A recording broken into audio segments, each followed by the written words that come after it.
کی آیت میں اللہ تبارک و تعالی ارشاد فرما رہا ہے، اے ایمان والو اللہ سے ڈرو اور سیدھی سچی باتیں کرو۔ اور دوسری آیت میں اللہ تبارک و تعالی فرما رہا ہے، اے ایمان والو اللہ سے ڈرتے رہو اور ہر جان کو یہ غور کرنا چاہیے کہ وہ اپنے آنے والے کل کے لیے کیا تیاری کر رہا ہے۔ اور پھر فرماتا ہے کہ تم اللہ سے ڈرتے رہو، تم جو کچھ کرتے ہو اللہ تعالیٰ کو تمہاری ہر بات کا علم ہے۔ اللہ تبارک و تعالی ہمیں خبردار فرما رہا ہے کہ جب ہم اپنی زبان سے کوئی بات نکالیں تو سوچ سمجھ کر نکالیں، ایسی نبی تلی بات ہو کہ جو اللہ اور اس کے رسول کو ناپسند نہ ہو، شریعت مطہرہ کے خلاف نہ ہو۔ ہماری زبان سے نکلنے والی بات کسی کے دل کو دکھانے والی نہ ہو، کسی کو جان و مالی نقصان پہنچانے والی نہ ہو، یا تو ہماری بات سے اللہ کی مخلوق کو فائدہ پہنچے، اور اگر فائدہ نہ پہنچ رہا ہو تو کم سے کم کسی کو نقصان بھی نہ پہنچے۔ جب حضور نبی اکرم صلی اللہ علیہ وسلم نے اپنے صحابہ سے فرمایا کہ اے میرے صحابہ، جب تم صبح کو اٹھا کرو تو شام سے پہلے پہلے کچھ نہ کچھ اللہ کی راہ میں صدقہ کر دیا کرو، یہ تمہارے جان اور تمہارے مال کی حفاظت کا ذریعہ ہے، کیونکہ صدقہ مصیبتوں کو اور آفات و بلیات کو دفع کرتا ہے۔ صحابہ کرام بات غریب تھے، عرض کرنے لگے یا رسول اللہ، اگر کسی کے پاس کچھ صدقہ دینے کے لیے نہ ہو تو وہ کیا کرے؟ فرمایا کسی کو اچھی بات کا حکم دے دے، بری بات سے منع کر دے، اور جب زبان سے بات نکالے تو اچھی بات نکالے، یہ بھی اس کی طرف سے صدقہ ہو۔ یا رسول اللہ،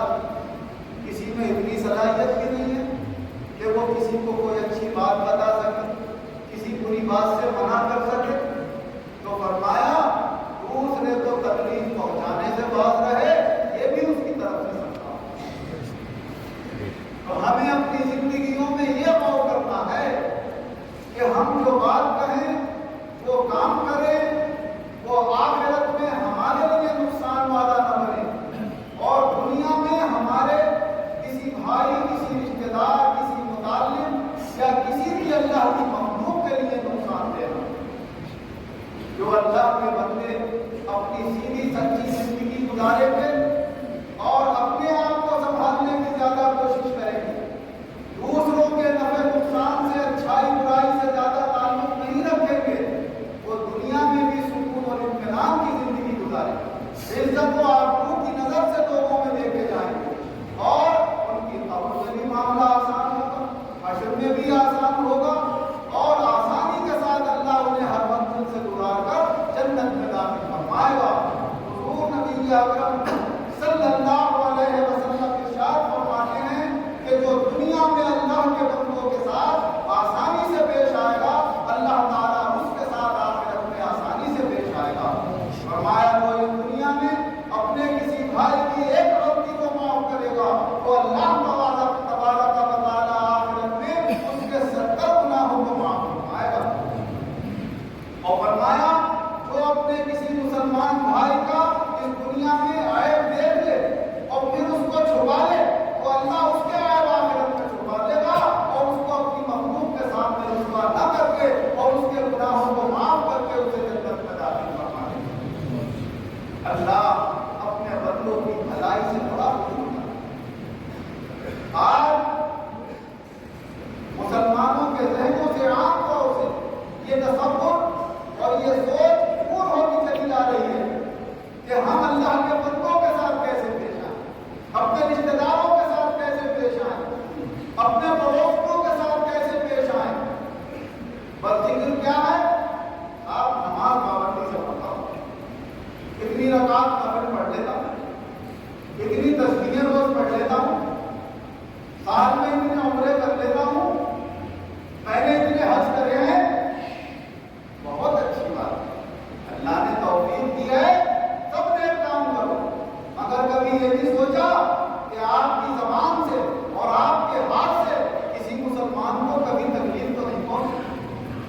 رشتے دار کو تو آپ نے نہیں ستایا،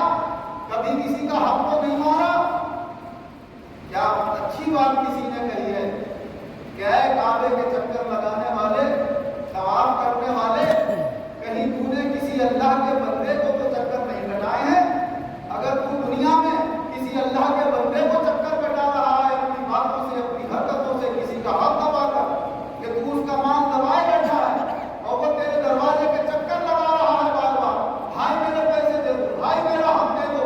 تو اس کو تو چکر کٹا رہا ہے، تو اس وقت جب دوسروں کو چکر کٹائے گا تو کعبے کے چکر کاٹنے سے تجھے کوئی فائدہ نہیں ہوگا۔ وہ فائدہ کبھی پہنچے گا جب یہ دے کہ تیری ہاتھ اور تیرے زبان سے دوسرے مسلمانوں کو نقصان نہ ہو، تکلیف نہ پہنچے۔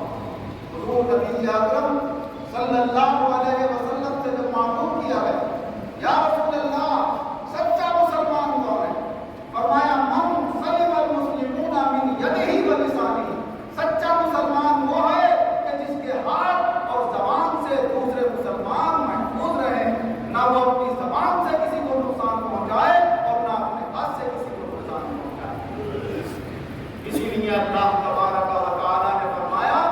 اے ایمان والو اللہ سے ڈرتے رہو اور یہ غور کرو کہ آنے والے کل کے لیے کیا تیاری کر رہے ہیں، ورنہ اگر آپ نے اپنی زبان سے کسی کو تکلیف پہنچائی، اپنے ہاتھ سے کسی کو تکلیف پہنچائی، کسی کو مالی جانی نقصان پہنچایا ہے، تو پھر یہ آپ کی تسبیحیں، آپ کی نمازوں کی پابندیاں، آپ کے نوافل کی کثرت، آپ کے عمروں اور حج کی کثرت، یہ تمام عبادتیں آپ کے ساتھ ہوں گی، لیکن اگر اللہ کے بندوں کے حقوق بھی اگر تمہارے کاموں کے اوپر ہیں تو پھر یہ نیکیاں آخرت میں کچھ کام نہیں آئیں، کیونکہ حضور نبی اکرم صلی اللہ علیہ وسلم نے ارشاد فرمایا اے اللہ کے بندو،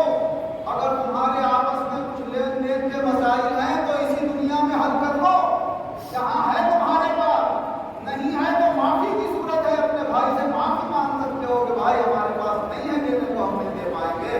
لیکن آخرت میں نہ معافی کی کوئی صورت ہوگی، نہ وہاں دینے کے لیے تمہارے پاس کچھ ہوگا، وہاں اگر کچھ ہوگا تو وہ تمہاری نیکیاں ہوگی۔ فرمایا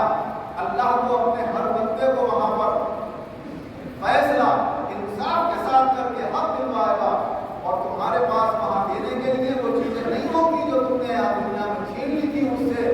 تو فرمایا کسی کو تمہیں اپنی نمازیں دینا پڑ جائیں، کسی کو اپنی عبادتیں دوسری دینا پڑ جائیں گی، کسی کو تمہارے حج اور عمرے چلے جائیں گے، اور اگر پھر بھی اللہ کے بندوں کے حقوق تمہارے اوپر رہ گئے اور وہ مطالبہ کرتے رہے، تو اللہ تعالیٰ فرمائے گا جس کے پاس نیکیاں تو نہیں ہیں، تم اپنے گناہ اس کے اوپر لائے، تو وہ اس کے گناہ اپنے کندھوں کے اوپر لے گا۔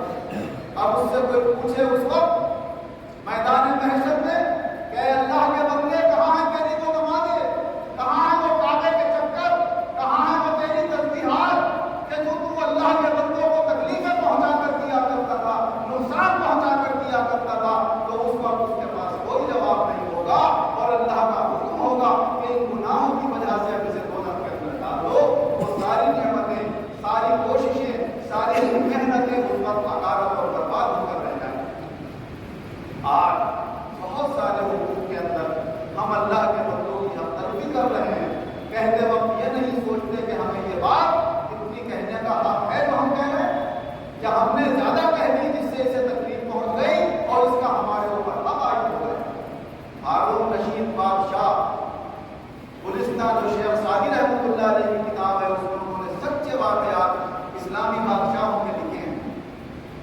700 سال پرانی کتاب، اور بڑے عقیدت و محبت کے ساتھ وہ کتاب پڑھی جاتی ہے۔ اس میں انہوں نے لکھا ہے کہ ایک مرتبہ ہارون رشید کے بیٹے کو اس کے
تباہ کر دیں، برباد کر دیں، قتل کر دیں، ان کے گھروں کو اجاڑ دیں، جوش میں یہ نہیں